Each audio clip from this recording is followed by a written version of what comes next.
Bismillahirrahmanirrahim. Alhamdulillahirabbil alamin. Wassalatu wassalam ala asyrafil anbiya wal mursalin Sayyidina wa maulana Muhammadin wa ala alihi wa sahbihi ajma'in. Qala al-musannif rahimahullah wa nafa'ana bi ulumihi wa asrarihi fid dharain amin. Hadis yang pertama dari 26 buah hadis yang mempunyai kedudukan yang penting dalam agama Islam, yaitu hadis pada menyatakan niat dan ikhlas.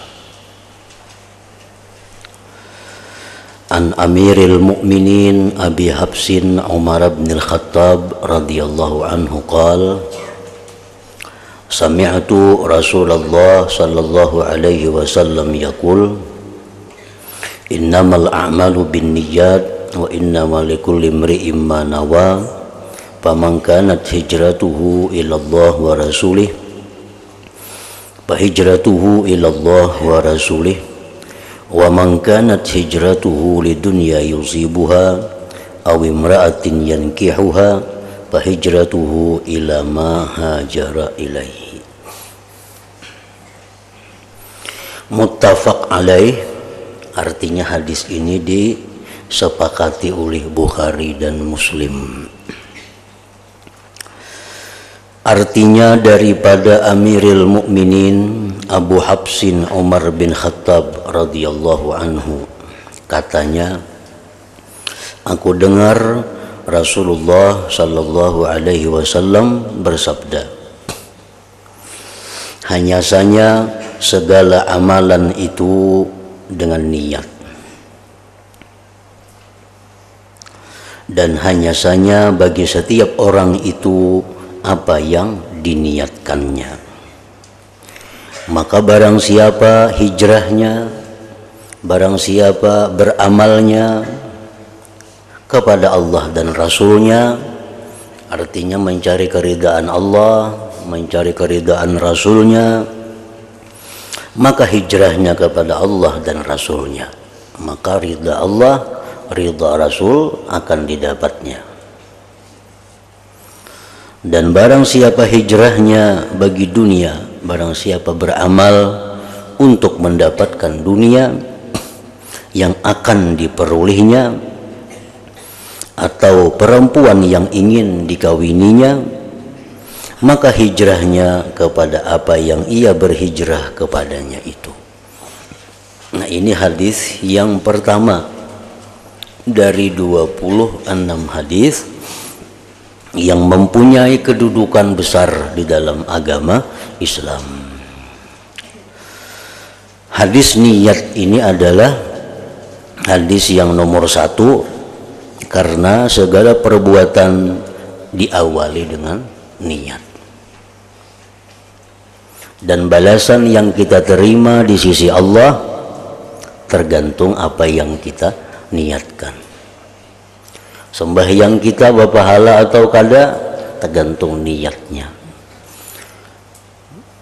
Beribadah kita berpahala atau kada tergantung niatnya. Menuntut ilmu kita ini berpahala atau kada tergantung niatnya. Jadi sebelum Allah menilai suatu ibadah, sebelum Allah menilai suatu perbuatan, yang pertama dinilai oleh Allah adalah niat yang ada di dalam hati kita. Nah, oleh karena itu mempelajari masalah niat ini adalah suatu kewajiban, suatu kebutuhan yang pasti oleh setiap orang yang beriman.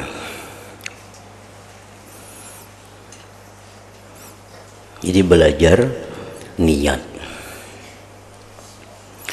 Hendak menuntut ilmu. Nah, sebelum menuntut ilmu itu belajar dulu. Niatnya apa? Misal hendak sekolah kemana? Nah, belajar dulu niatnya apa. Karena bila niatnya itu bagus, maka hasil yang didapatnya pun bagus. Bila niatnya kada bagus, hasil yang didapatnya pun kada bagus juga. Hendak naik haji, nah belajar dulu niatnya. Kayak apa niat naik haji itu? Supaya hajinya itu mendatangkan ganjaran, mendatangkan pahala yang banyak. Hendak umrah, nah belajar dulu niatnya kayak apa umrah itu. Nah disebutkan dalam sebuah kisah, ada seorang waliullah yang sedang berada di atas sawahnya, tiba-tiba datang orang mengajak haji. Nah, ujar orang, ayo kita tulakan naik haji. Pian ulun jamin semuaan, mulai ungkusnya sampai buliknya, belanjanya, ulih-ulihnya semuaan, pian terima tulak aja. Nah ujar Sidin menjawab, kada kawa dulu aku tulak haji, karena belum ada niatnya. Nah belum ada niatnya. Nah jaka kita tuh ancap haji tuh, di orang naik haji itu ada berniatan kayak apa lagi. Orang dahulu kada, kok kada kawa mestiakan dulu, aku belum ada niat lagi. Nah jadi belajar dulu niatnya apa, baik urusan-urusan perkara yang ibadah atau perkara-perkara yang mubah, perkara yang adat. Nah hendak berdagang, belajar dulu niat berdagang tuh kayak apa, supaya berdagang ini mendatangkan rezeki yang berkah. Ada niatnya. Cuma berhubung banyak macam-macamnya itu, jadi kada kawa niat-niat ini dijelaskan dalam pengajian kayak kita ini, kada kawa. Karena lain-lain orang, cuma hendaknya datangi guru-guru, datangi orang-orang nang berilmu. Nah betakun lawan Sidin, ulun ni hendak berdagang, apa nang bagus niatnya berdagang nih, apa-apa kira-kira. Nah ada 10 niat berdagang itu. Niatnya pertama ini. Jadi berdagang itu selalu dapat pahala setiap harinya. Hendak kawin, apa niatnya kawin itu? Nah, datangi guru-guru nang tahu. Ulun hendak kawin, kayak apa niatnya kawin ini? Supaya kawin ini mendatangkan rumah tangga nang mawaddah, rahmah, sakinah itu. Kayak apa kawin ini supaya mendatangkan rezeki yang bagus. Kayak apa kawin ini supaya mendatangkan zuriat yang salih dan salihah. Lalu ini guru mendahkan kawin tuh niatnya ini 10 macam. Pertama niatnya ini, kedua itu, sampai 10. Hendak nukar apa? Nukar kendaraan. Menukar kendaraan, apa niatnya? Nah, ada juga nih semuaan perbuatan ini sudah disusun oleh para ulama kita dahulu niat-niatnya. Jadi nukar kendaraan niatnya ini 1, 2, ini 3. Lalu kendaraan yang kita tukar itu adalah dengan niat yang baik, sehingga kita mengendarainya dapat pahala, kita membersihinya dapat pahala, kita menguncinya dapat pahala. Kenapa? Karena waktu nukarnya itu mulai asal sudah ada niat yang baik. Nah jadi hadis niat ini diandak oleh para ulama di nomor 1, karena niat itu ada sebelum perbuatan. Niat itu ada sebelum perbuatan. Niat kada mau tadi nukar sepeda motor, udah nukar, hanya berniat kada mau lah sembahyang Allahu Akbar, langsung baca Fatihah, hanya berniat kada mau. Niat itu mesti berdahulu. Nah, sekadang-kadangnya besertaan dengan perbuatan. Ini yang sudah kada kau diniati lagi. Cuman akan datang ini niati dengan niat yang bagus. Berdagang, berkabun, nah, berusaha, menuntut ilmu, mesti niatnya yang bagus.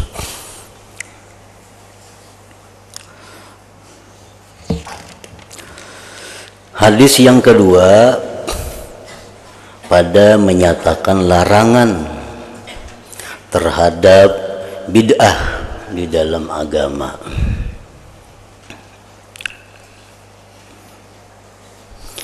An Aisyah radhiyallahu anha qalat qala Rasulullah sallallahu alaihi wasallam man ahdatsa fi amrina hadza ma laisa minhu fahuwa raddun.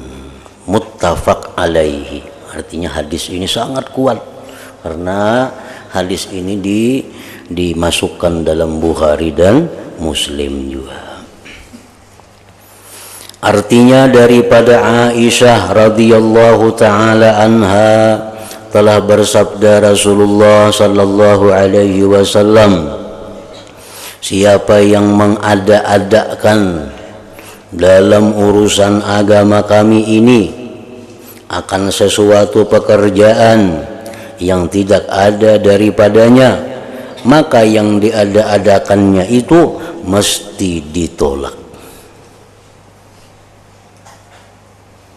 Hadis ini ialah hadis muttafaq alaihi, yaitulah hadis yang telah diittifaqkan, disepakati oleh para ulama atas kesahihannya hadis ini. Ia telah diriwayatkan oleh Imamul Bukhari dan Imam Muslim. Dan pada satu riwayat lain bagi Imam Muslim lafaznya begini, man amila amalan laisa alaihi amruna fahuwa raddun, yang bermaksud siapa yang melakukan sesuatu amalan yang tidak ada atasnya dasar dalam agama ini, maka ia ditolak. Dan makna rad ialah mardud, artinya yaitu ditolak. Perbuatan-perbuatan, acara-acara yang tidak pernah dilakukan oleh Nabi sallallahu alaihi wasallam, yang tidak pernah dilakukan oleh sahabat-sahabat Nabi sallallahu alaihi wasallam, maka perkara itu ngarannya adalah bid'ah. Acara-acara, perbuatan-perbuatan yang kada dilakukan pada masa Nabi, pada masa sahabat, maka itu disebut adalah bid'ah. Masa Nabi, masa sahabat itu acara-acara apakah? Itu ngarannya acara bid'ah. Nah, bila acara-acara itu, perbuatan-perbuatan itu ada pada zaman Nabi, maka itu disebut ngarannya sunnah. Macam sembahyang zuhur berjamaah, nah itu sunnah. Sembahyang 5 waktu berjamaah itu adalah sunnah, karena itu ada sudah sejak zaman Nabi sallallahu alaihi wasallam. Berkumpul macam kita nih, mendengarkan hadis-hadis Nabi, mendengarkan cerita Al-Quran, ini sunnah, karena ini sudah ada sejak zaman Nabi. Nah, perkara-perkara yang tidak ada di zaman Nabi itu disebut bid'ah ngarannya. Lalu bid'ah itu apakah sesat, apakah baik atau kada? Tergantung bagaimana bid'ah itu. Apabila si bid'ah ini kada bertentangan dengan pokok-pokok ajaran yang diajarkan Nabi, maka bid'ah itu adalah baik. Macam contohnya sembahyang tarawih. Sembahyang tarawih kada pernah ada di zaman Rasulullah sallallahu alaihi wasallam. Adanya sembahyang tarawih itu mulai zaman Sayyidina Umar bin Khattab. Sembahyang tarawih ini bid'ah itu.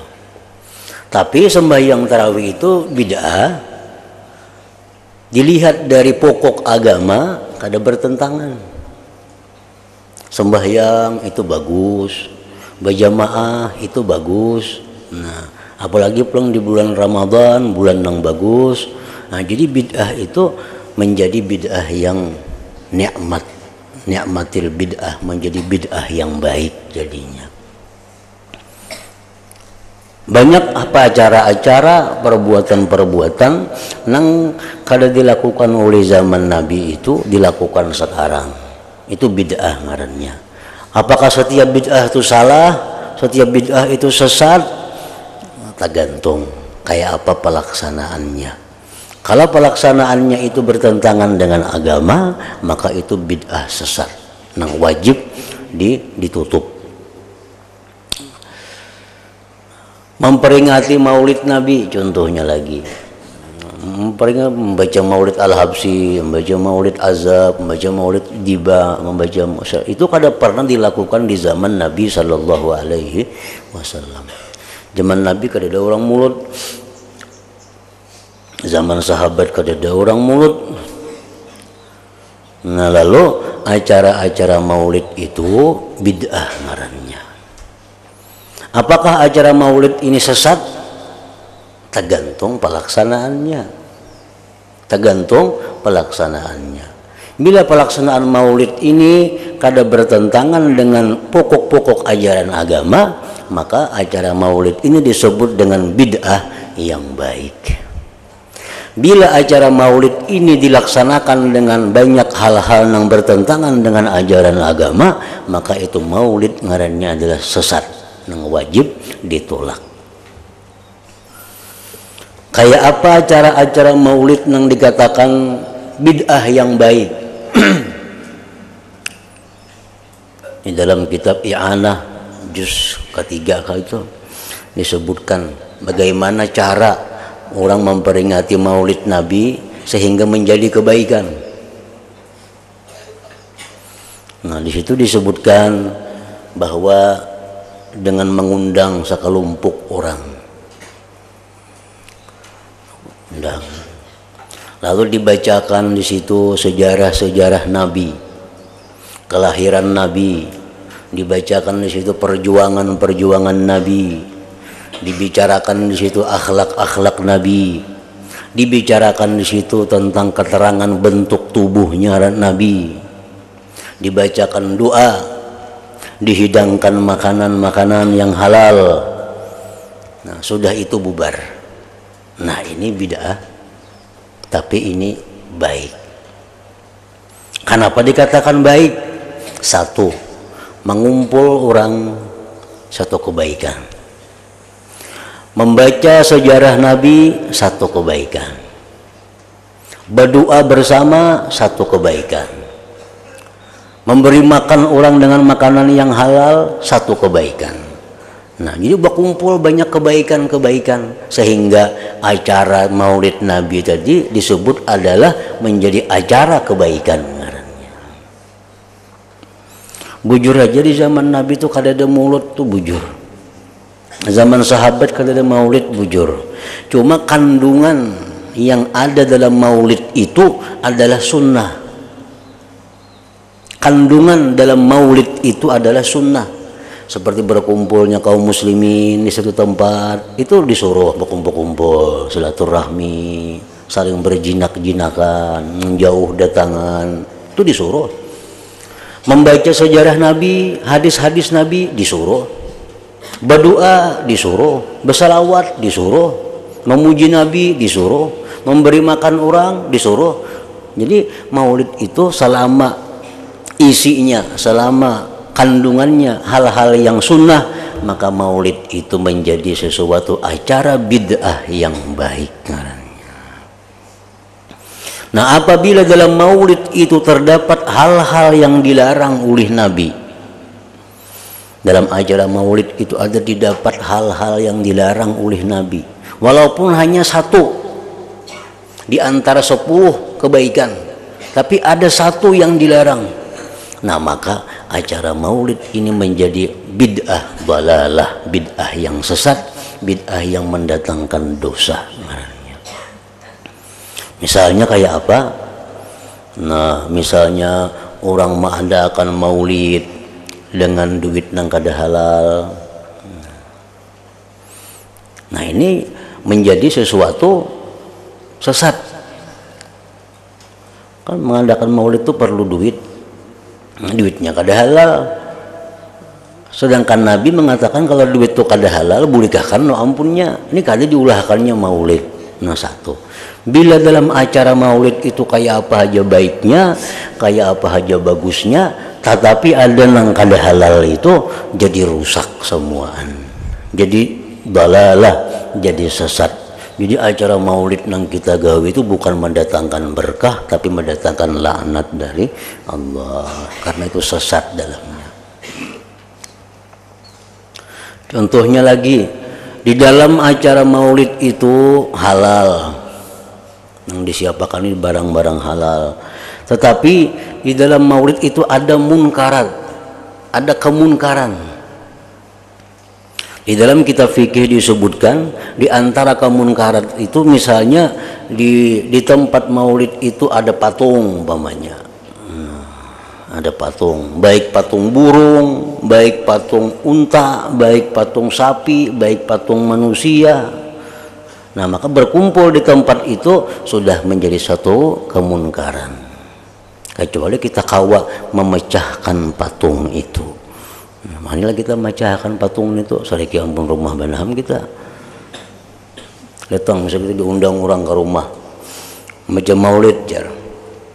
Naik kita ke rumah orang, sekalinya sing kenalan ada ayam, no, patung ayam, laki bini ayamnya patungnya.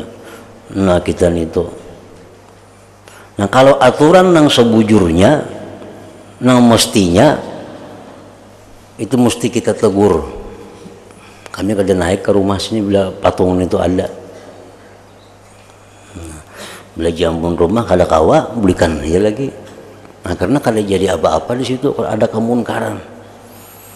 Nah itu contohnya lagi di dalam acara peringatan maulid Nabi itu ada ikhtilatul rijal wan nisa, ikhtilat bercampur aduk laki-laki bini-bini, bercampur aduk artinya sini duduk laki-laki, sini bini-bini, sini laki-laki, sini bini-bini, bercampur aduk, lain berbagi berdinding, nah berdinding sini kelompok bini-bini, sini itu ada ikhtilat ngarannya.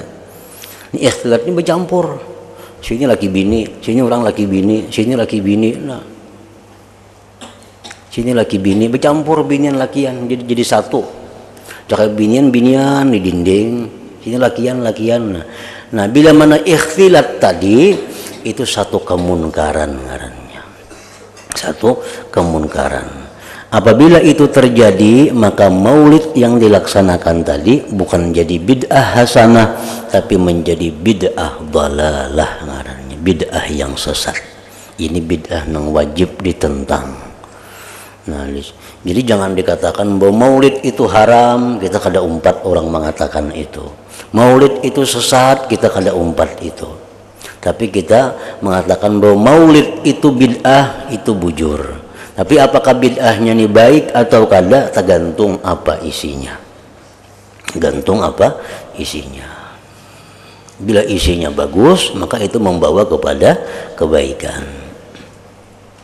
Orang merayakan hari ulang tahun. Kan kita lumrah, orang berulang tahun. Berulang tahun itu kada terdengar ada hadisnya di zaman Nabi. Ada kata dengar Nabi berulang tahun nang kali 50, nang kali 60 kada terdengar ada. Sahabat-sahabat kada terdengar ada berulang tahun. Kayaknya ulang tahun ini dari orang-orang nang bukan Islam asalnya. Nah, lalu apakah hukumnya orang berulang tahun itu bid'ah? Bid'ah. Apakah itu salah, sesat? Tergantung kayak apa garang ulang tahunnya itu. Nah bila ini berulang tahun umur sudah 40 atau umur 30, inya bersyukur kepada Allah, diberi Tuhan umur sudah 30 tahun, disihatkan Tuhan, lalu inya undang ke kawanannya. Nah ayo kita makanan, nah, kita bersyukur kepada Allah, diberi umur sedikit, diundangnya makan, kawannya berdoa selamat kakada jadi masalah, cuma diundangnya kawan-kawannya makanan sebagai bentuk syukurnya dia diberi umur 30 tahun ini. Nah itu kada jadi masalah, itu sesuatu kebaikan. Tapi bila dalam ulang tahunnya ini meniru cara-cara orang Nasrani, meniru betiup-tiup lilin nang gaya orang Kristen, nah itu menuruti orang nang bukan Islam. Nah itu perlu dijaga. itu sudah mengarah kepada bid'ah yang sesat itu. Apalagi bercampur lakian binian, ulang nang bukan mahramnya, makin payah lagi. Nah, jadi setiap sesuatu yang tidak ada di zaman Nabi itu ditolak, kecuali sesuatu itu kada bertentangan dengan pokok-pokok ajaran yang diajarkan oleh Nabi Sallallahu Alaihi Wasallam. Jadi jangan ditentang juga orang mulut itu padahal bid'ah, sesat, syirik, jangan, kita kada umpat itu. Tapi kita kada umpat juga orang mengadakan maulid yang melanggar aturan. Kita kada umpat orang yang menentang maulid, kita kada umpat. Apa maulid bid'ah? Kita kada umpat itu. Tapi kita kada umpat juga maulid itu bagus. Kada umpat juga. Kita umpat orang yang melaksanakan maulid tapi sesuai dengan isinya itu kada bertentangan dengan ajaran-ajaran Islam. Nah, itu yang kita umpati.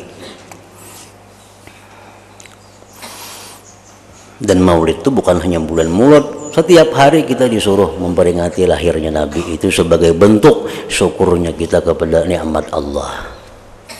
Asal cara-caranya tadi yang bujur. Nah, ini hadis yang nomor 2, mempunyai kedudukan yang penting di dalam agama Islam. Man ahdatsa fi amrina hadza ma laysa minhu fa huwa raddun. Barang siapa yang mengada-adakan dalam urusan agama kami ini akan suatu pekerjaan yang tidak ada daripadanya, maka yang diada-adakannya itu mesti ditolak. Orang mati menyahari, mendua hari, meniga hari, menuju hari, menyelawi, 40, menuju puluh, menyeratus, mahaul, itu semuaan adalah kadada dilakukan oleh Nabi, dilakukan oleh sahabat. Adakah sahabat terdengar dalam hadis-hadis mahauli Nabi? Adalah mahaul yang keberapa Nabi misalnya? Kadada. Mahaul itu kadada aturan agama. Itu hanya merupakan adat kebudayaan manusia. Kadada orang disyariatkan oleh Tuhan biasa tahun itu dihauli, baik itu ibu bapak, baik itu tuan guru, baik itu wali, siapapun kadada disuruh kita mahauli itu. Nah, lalu apa mahaul itu? Mahaul itu bid'ah. Tapi kita kada umpat orang yang mengatakan bahwa mahaul itu sesat, kita kada umpat itu. Tapi kita kada umpat juga orang mengatakan mahaul itu boleh baik sebaik-baiknya, kada umpat juga. Yang kita umpatin yang kayak apa? Yang kita umpati itu mahaul itu adalah sesuatu perbuatan yang kita dukung bila di dalam acara haul itu hal-hal yang memang diajarkan Rasulullah Sallallahu Alaihi Wasallam. Kada apa-apa kita mahaul. Kita mengumpul kula-kula, mengumpul keluarga, jiran tetangga, itu bagus. Kita membaca Fatihah, membaca surah Yasin, yang pahalanya mudah-mudahan disampaikan Allah kepada Fulan bin Fulan, itu bagus. Memberi makani orang, bagus. Nah, kalau kayak itu aja acara haulannya itu kita umpati.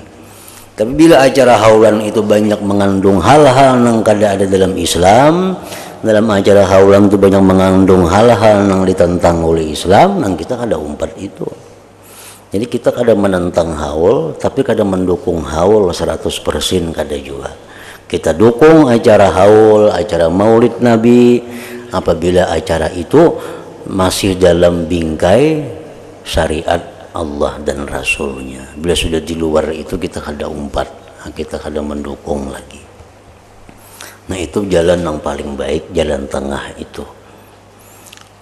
Mulut tuh bagus, kan di mana-mana mulut bercampur lakian, binian, begembus, besuling, macam-macam. Nah, kita kada umpat nang itu mulutnya.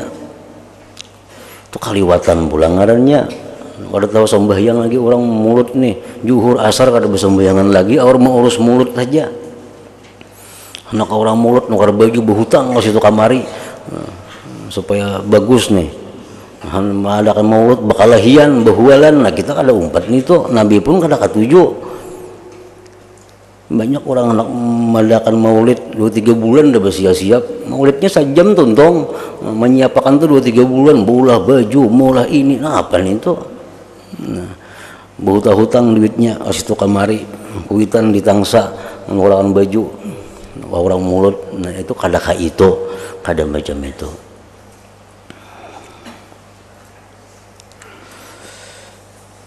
Jadi umpamanya binian, madakan binian spesial binian, madakan maulid, biar memperingati nabinya, ini bersalawat, kada jadi masalah, asalkan bagus-bagus, menutup aurat, jangan ada bercampur aduk laki-laki bini-bini, makanannya nang halal, kada menimbulkan fitnah, kada menimbulkan maksiat, itu kada jadi soal. Hadis yang ketiga yang mempunyai kedudukan yang penting dalam agama. Perkara yang halal itu nyata dan yang haram juga nyata, dan peranan hati.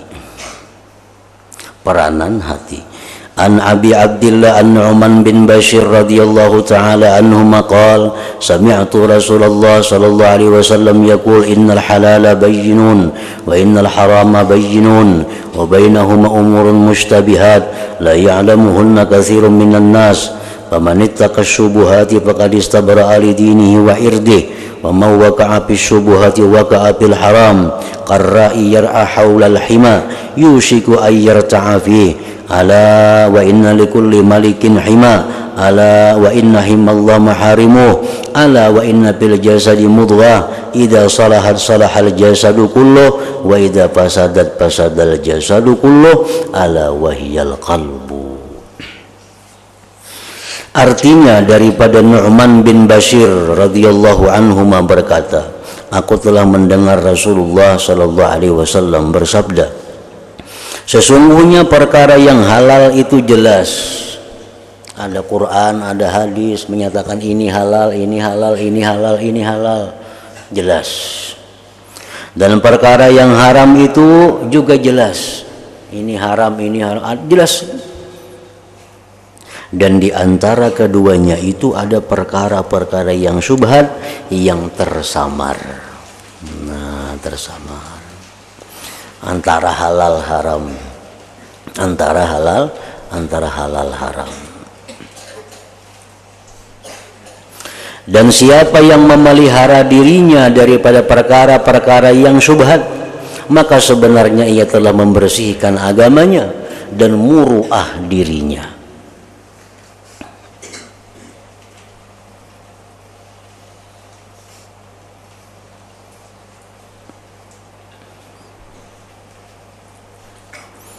Menjauhi yang haram sudah nyata satu kebaikan. Menjauhi yang haram itu sudah nyata suatu kebaikan. Menjauhi yang syubhat, nah itu pun satu kebaikan juga.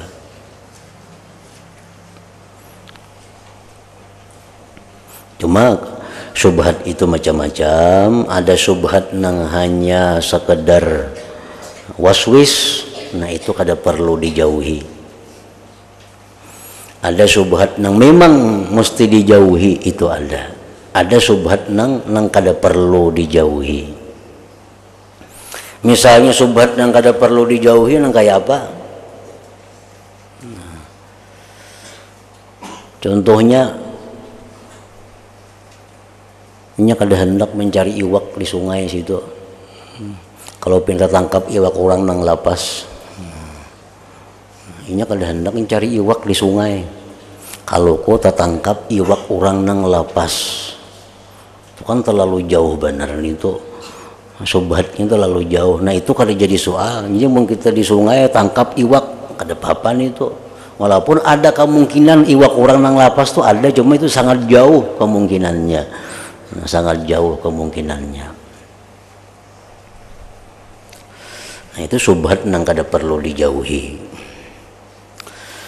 Dan siapa yang terjatuh pada perkara-perkara yang syubhat, maka pasti ia akan terjatuh pada suatu hari nanti pada perkara-perkara yang haram. Orangnya ketujuh bermain di syubhat, satu saat dia akan jatuh dalam yang haram.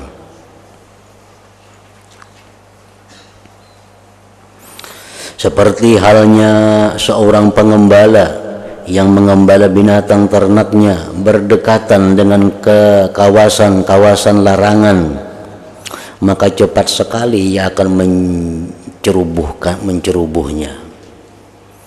Ini pagar orang, nah ini pagar tanah orang. Nah kalau kita mengembala, jangan parak pagar itu, kayaknya satu saat bisa menyubalah, kayaknya ampun kita ternak kita ini menyubalah ke tanah orang. Nah kalau mengembala jauh-jauh pada pagar itu. Nah, walaupun kita boleh aja mengembala karena masih batas kita pang itu, cuma parak lawan pagar orang, karena lingah-lingah kita bisa menyubalah karena ternak kita itu. Nah itu dihindari itu. Perhatian, sesungguhnya bagi setiap raja itu ada kawasan larangannya. Nah, raja itu ada mempunyai kawasan di sini kada boleh masuk kecuali orang-orang ini. Itu raja pasti kayak itu. Ini daerah istana kada boleh masuk kecuali bubuhan ini. Nah itu. Sesungguhnya kawasan larangan Allah ialah apa-apa yang diharamkannya.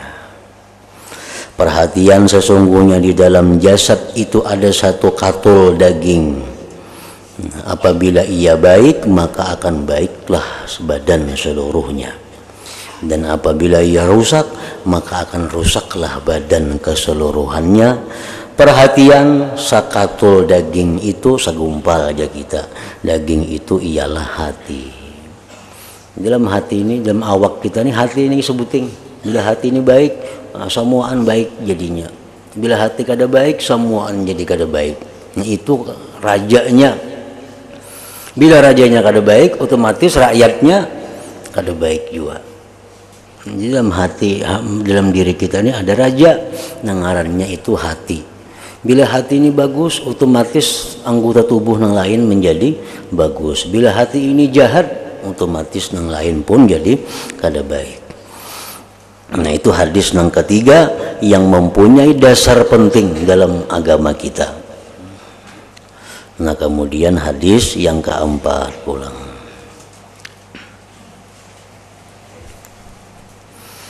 Ila hadratin Nabi sallallahu alaihi wasallam al-Fatihah. A'udzubillahi minasyaitonir rajim. Iyyaka na'budu wa iyyaka nasta'in. Ihdinas siratal mustaqim, siratal ladzina an'amta 'alaihim. Bismillahirrahmanirrahim. Alhamdulillahi rabbil alamin. Allahumma shalli wa sallim ala sayyidina Muhammadin wa alihi wa sahbihi ajma'in. Allahumma ij'al jam'ana hadza jam'an maghfura wa tafarruqana min ba'dihi tafarruqan ma'suma wa ilmana ilman nafi'a wa amalana amalan maqbula wa rizqana rizqan wasi'an halalan thayyiban. Allahumma iftah alaina futuhal arifin. Allahumma iftah alaina futuhal arifin. Allahumma iftah alaina futuhal arifin waj'alna ya Allah min ibadikas salihin bi rahmatik ya arhamar rahimin. Sallallahu ala sayyidina maulana Muhammadin wa ala alihi wa sahbihi wa sallam. Alhamdulillah rabbil alamin.